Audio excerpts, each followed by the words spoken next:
J'ai 57 ans, je suis un père de 3 enfants et je voudrais bien voir mes enfants épanouis. C'est pour ça que je ne lâche pas prise. Voilà.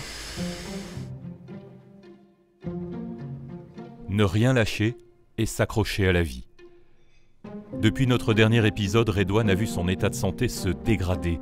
Il a dû quitter la chambre 619 pour rejoindre les soins intermédiaires et bénéficier de soins continus.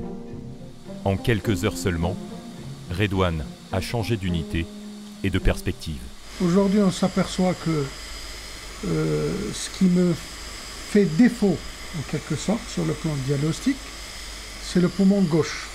Et il n'y a que celui-ci qui a du mal à vraiment repartir. Alors, il y a des séances que je fais 3 fois par jour. Donc, c'est des séances qu'on met une CPAP, à raison de minimum 45, 1 heure par séance. Au niveau du serrage, c'est tout bon? Oui. Super. Pour le moment, on est à 55%. Je surveille la saturation et je reviens diminuer si besoin, d'accord? D'accord. À tout à l'heure? Merci.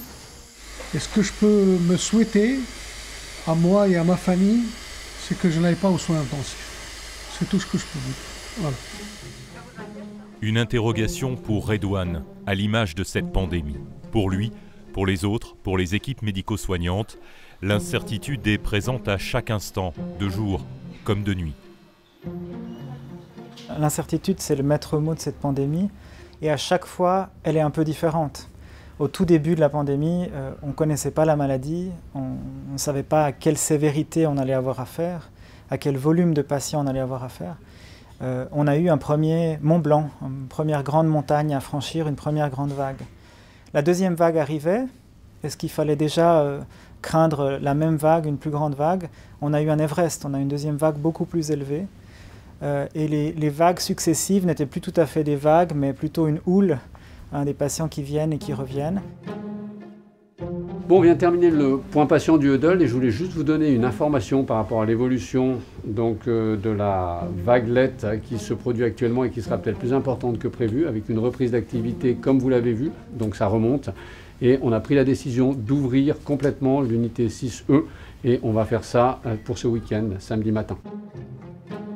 Plus de lits pour plus de patients à venir, qui devraient rejoindre notamment Redouane, toujours en soins continus.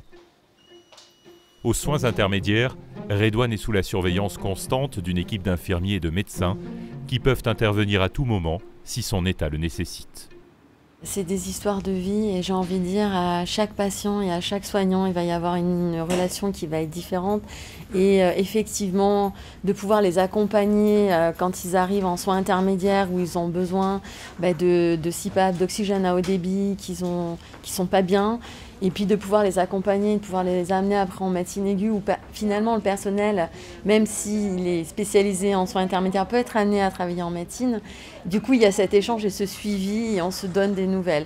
Quand on repose la question au chef de clinique, aux médecins, aux internes, c'est une maladie qui est comme ça. C'est pas une maladie qui est, on va dire, linéaire. On ne sait pas, aujourd'hui on est bien, demain on est moins bien, et ainsi de suite.